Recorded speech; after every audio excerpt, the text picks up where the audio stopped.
बॉलिवूडमध्ये आजपर्यंत अनेक सेलिब्रिटींनी घटस्फोट घेत नव्या आयुष्याला सुरुवात केली। गेल्या काही दिवसांपासून अभिनेता अभिषेक बच्चन आणि अभिनेत्री ऐश्वर्या राय बच्चन यांच्या घटस्फोटाच्या चर्चांनी देखील जोर धरलाय, ज्यामुळे सर्वत्र खळबळ माजली आहे। सोशल मीडियावर आणि चाहत्यांमध्ये देखील सध्या फक्त आणि फक्त ऐश्वर्या अभिषेक यांच्या नात्याची चर्चा सुरू आहे। दरम्यान अभिषेक याने साखरपुड्याची अंगठी काढल्याची चर्चा देखील तुफान सुरू आहे, पण यावर ऐश्वर्या अभिषेक यांनी मौन धरलंय। महत्त्वाची गोष्ट म्हणजे आता जवळच्या व्यक्तीकडूनच ऐश्वर्या अभिषेक यांच्या नात्याबद्दल मोठी माहिती समोर येत आहे, ज्यामुळे चाहत्यांना देखील मोठा धक्का बसला आहे। ऐश्वर्या अभिषेक यांच्या जवळच्या व्यक्तीने दिलेल्या माहितीनुसार ऐश्वर्या अभिषेक यांचं नातं सध्या नाजूक वळणावर आहे। ऐश्वर्या राय हिने बच्चन कुटुंबाचं घर म्हणजे जलसा सोडला आहे। अभिनेत्री आता आई आणि मुलीसोबत राहत असल्याची माहिती देखील समोर येत आहे। ऐश्वर्या राय हिच्या सासूबाई आणि अभिनेत्री जया बच्चन यांच्या सोबत असलेल्या मतभेदांमुळे ऐश्वर्या हिने सासर सोडल्याची तुफान चर्चा रंगली आहे। एवढंच नाही तर 2 वर्षांपासून दोघींनी त्यांच्यामध्ये असलेले वाद आणि मतभेद मिटवण्याचे प्रयत्न देखील केले नाहीत। तर दुसरीकडे अभिषेक बच्चन मुलगा आणि पती म्हणून स्वतःच्या जबाबदाऱ्या निभावण्यात अपयशी ठरलाय, अशी देखील माहिती समोर येत आहे। सध्या चर्चेत असलेल्या गोष्टींचा खुलासा झालेला नाही।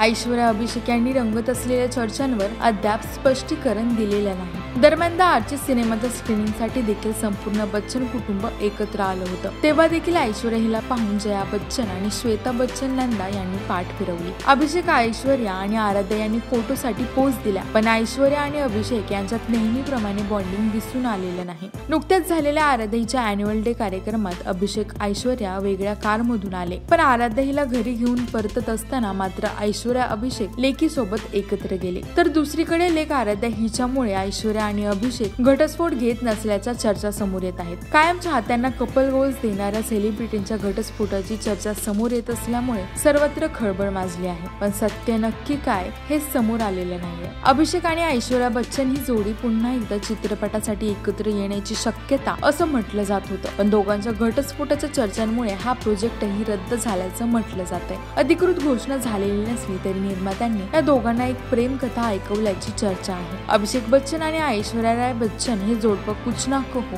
आणि रावण गुरु या चित्रपटात झळकलंय। या चित्रपटातल्या त्यांच्या केमिस्ट्रीचं कौतुक झालं। त्यानंतर मात्र अभिषेक आणि ऐश्वर्या यांनी एकत्र काम केलं नाही। काही चित्रपटांसाठी त्यांना विचारणा झाली, मात्र कधी तारकांचं गणित तर कधी कथाना आवडल्याने या दोघांनीही या कलाकृतींना नकार दिला। सांगायचं झालं तर गेल्या 16 वर्षांपासून ऐश्वर्या अभिषेक एकत्र राहत आहेत। अनेक वर्ष ऐश्वर्या अभिषेक यांनी एकमेकांना डेट केलं, त्यानंतर लग्न करण्याचा निर्णय घेतला। 2007 मध्ये मोठ्या थाटामाटात ऐश्वर्या अभिषेक यांनी कुटुंबियांच्या उपस्थितीत लग्न केलं। त्यानंतर 2011 मध्ये ऐश्वर्या हिने लेक आराध्या हिला जन्म दिला।